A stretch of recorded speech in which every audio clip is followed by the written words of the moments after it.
Welcome back to the Prometheus Podcast. I'm joined with Hendry, special edition, Japan, of course. Yeah, that's it. It's kind of crazy. Yeah, we just probably walked 1,000 trillion. I'd say we just did maybe 4 or 5 Ks. Yeah, no, my feet are screwed. And definitely over here, it's just uphill, downhill, all these side streets. Yeah, that's it. I was just flicking through a book that I had of mine. Mm-hmm. It's pretty cool. So it's called The 48 Laws of Power. Yeah. And you probably got 3 pages on each law, and it kind of just states a law for power. And it's pretty interesting because it's not just, it's very popular actually. It's probably the #1 book in prisons actually, but it's a huge book that's done very well in business as well, because a lot of the laws that they cover, of course, it's transferable to life as well. So I was reading one, and yeah, it was an interesting one. So it was really about recreating yourself, and we've all actually probably heard this before about how the old needs to die for the new to emerge, or to in order to recreate yourself, you have to let go of the past. So I'll just throw that to you. What are your thoughts on that kind of philosophy? And have you ever gone through a transformation like that? Yeah, well, I definitely agree with that, and it's, I guess, kind of you've read it from a book, and then I've kind of wrote on my Instagram before. It's as one chapter closes, another one opens. Yeah, and I truly believe that, because if you think about it, we all have relationships with people, we all do certain things in life, whether it's a job or a hobby or something. They're all different chapters in our lives, in my opinion. Kind of if you break up with someone, then that's the end of that chapter, and you start a new one. And then if you quit your job, then you start a new job. It's another chapter. And I think it's truly important to actually let go of that chapter for you to create a new chapter, because you can close a chapter, but if it's still hanging in your head, or if you fully haven't sealed it off or kind of close it off, then it's going to impact your new chapter and kind of spiral from there. Yeah. No, I 100%.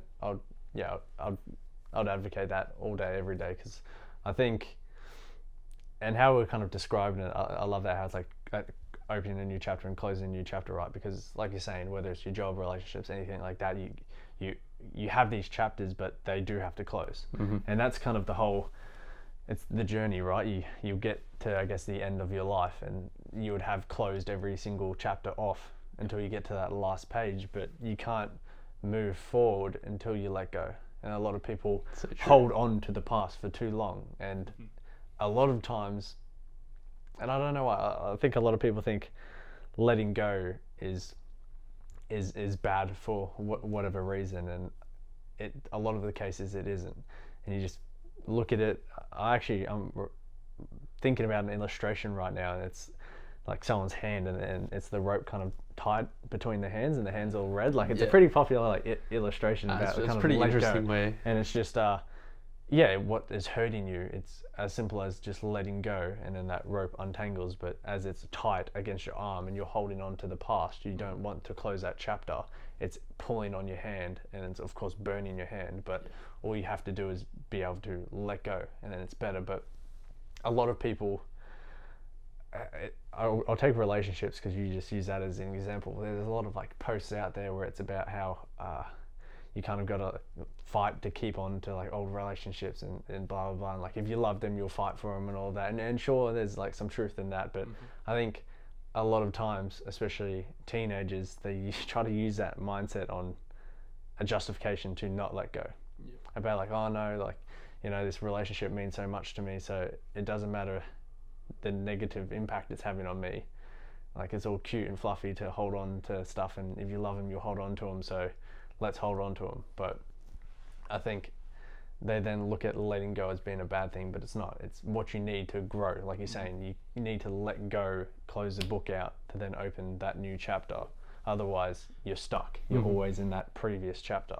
I guess, relationships is kind of what comes to my head first is the easiest way to kind of explain this topic, really. And I guess the best thing to say is let's say you have your first girlfriend or something, or your second, whatever, and then you have a problem, you guys break up, but then you let that problem hold on to you, and you jump into a new relationship, and since that's your new chapter, but you never really kind of let Let that go. problem seal with that initial girlfriend, it kind of spirals your current relationship because you either insecure or something, and it's stuff like that that kind of like, that's why I say you have to close, like fully close the chapter, that's a good one. because once you do, then you can start on a clean slate. Yeah, yeah, And by starting on a clean slate, you can kind of pick where you want to go.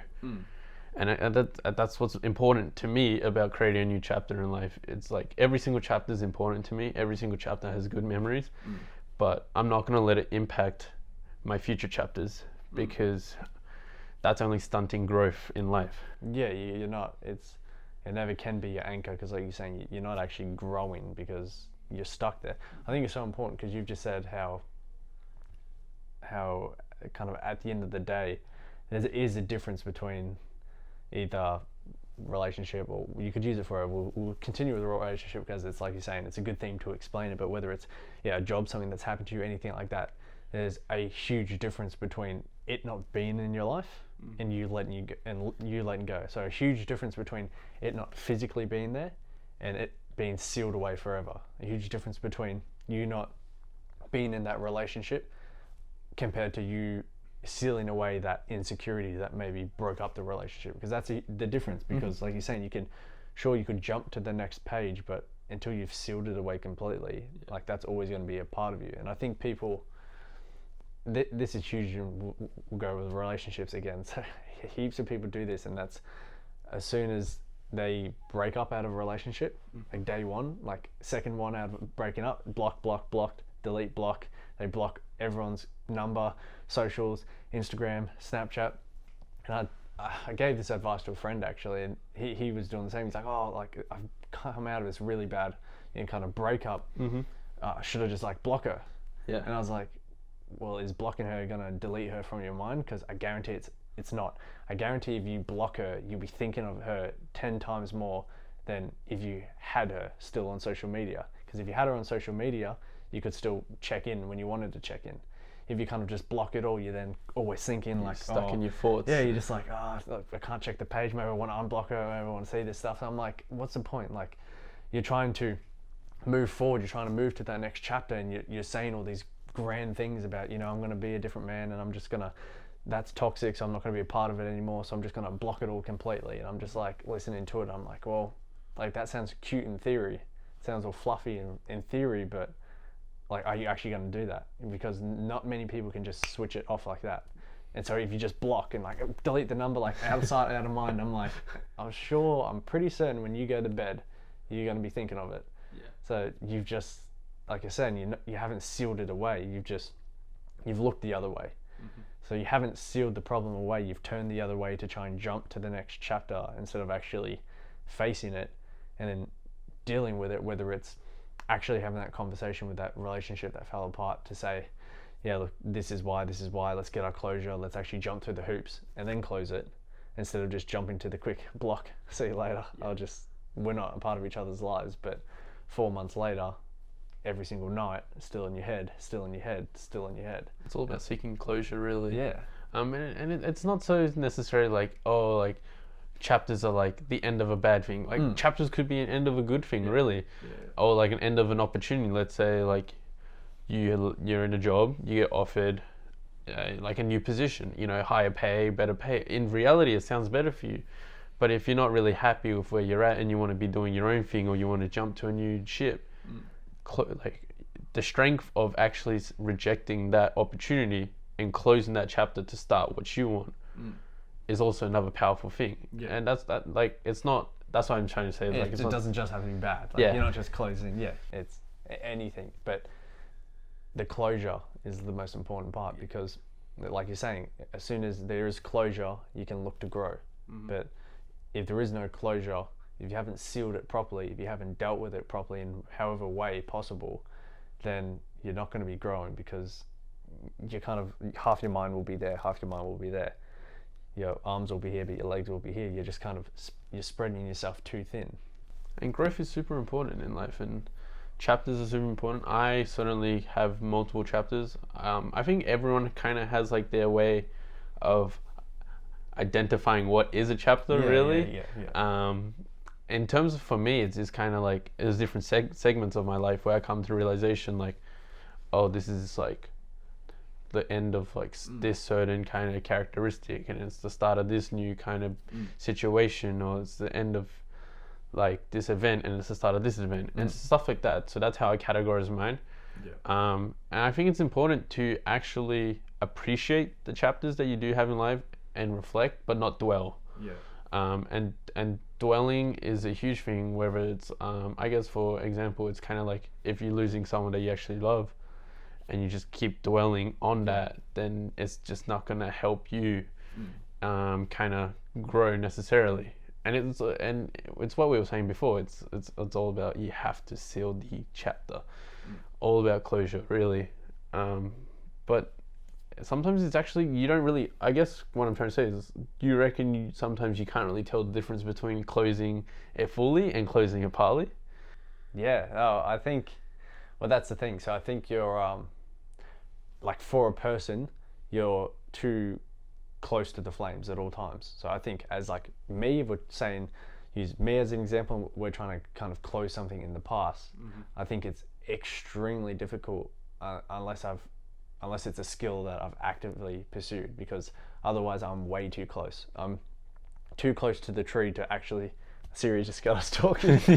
Like, I'm actually then too close to the Siri's now joined our podcast, so tune in. That's it. I'm too so like, it's fine, I think, outside, but personally, like, when it's you trying to close something, you're too close to the tree to actually see the forest at all times. You're too close to the problem to think rationally. You're too close to the issue to kind of see it that way. So as an individual trying to close something, I think it's very hard to see the difference between partly closing it and completely sealing it.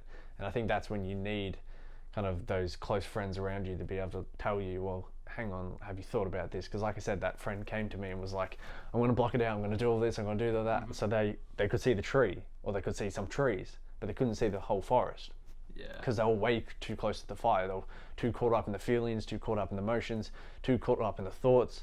So I was able to look at that and go, well, hang on, then what happens when you go to bed tonight? Because I'm sure you'll be thinking about it. So what has blocking her actually done?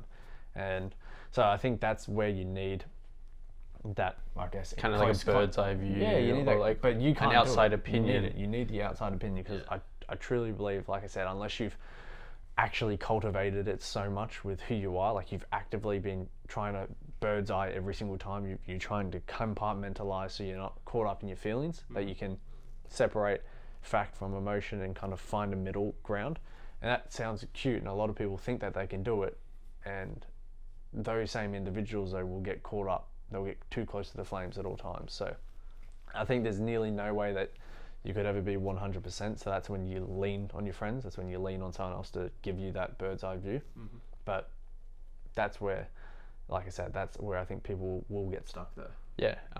Because it's hard, because like it's easy to identify chapters as the end of something, job, relationships, etc., etc., etc. But when it comes to, let's say, mindset growth, or kind of like your day-to-day activities, whether it's like, oh, you're just constantly partying and that's just become a thing that you do, it's just engraved in your head, and like you don't know when to actually close it. Whereas, like you said, like if you have that outside opinion of someone telling you like, hey, like you should probably kind of like move or change yourself, or kind of like improve yourself, then that kind of helps. So I guess like we should go through life kind of closing chapters and recreating that like new and improved self, but we also should kind of help others kind of close chapters in their lives as well. You should be looking out for people around you and seeing what they're up to, because when you're too close to the fire, you can't see anything else. You can never see that forest. But I think what you said is so important, how you need to be able to reflect as well, because I think that reflection is a real key. Because as soon as you can reflect and not get agitated, as soon as you can reflect and not get heated, caught up into the flames, then I think you've closed it. Because like that's what I was saying. So go back to that example with a friend. It's just like, well, it's going to be blocked and it's going to be done with. But it's like, well, hang on. So if you reflect about that relationship, how does it make you feel? And then they're just pissed off, they're just annoyed, they're just heartbroken, they're hurt, and you're just like, oh, all right, well, that's cool, but what happened to the other couple of years where you really enjoyed the time? So if you can't actually appreciate that, then you haven't closed it, have you? You're still caught up in the feelings, you're still too close to the trees to actually see the forest. And I guess that's like, well, I guess kind of you reminded me of an example. And like just going back to relationships, really, kind of like previous girlfriends, etc., like end of the relationship, kind of get hurt, and it's pretty poisoned and kind of like upset at the start. But the shift of where I realized that I'm probably kind of like, it's probably for the best, and I can appreciate the memories that she's given me. Even though it didn't end well, I can still appreciate what has happened in life, and that's all that really needs to matter. And then that is when you've known, like I think that's spot on, when you can say you've sealed it. When you can look back at a memory, no matter how, I guess, hurtful it was in the moment, but if you can see the greener side to it and go, well, I can appreciate it. Sure, it didn't end the way I would have wanted it. Whether it's the job ended, whether I didn't get the job, whether I tried to jump ship but it didn't work out, whether this relationship ended, as soon as you can step back from that heat, actually chill out a little bit, not get caught up with so much like animosity, even so much hurt, pain, if you can just look back away from the trees and actually appreciate the forest, then I think that's when you can, like you're saying, you're relaxed enough to say, I can appreciate it. And as soon as you can say you appreciate it, when you close the book. Thanks for tuning in to the Prometheus Podcast, where we aim to bring the fire back to the people.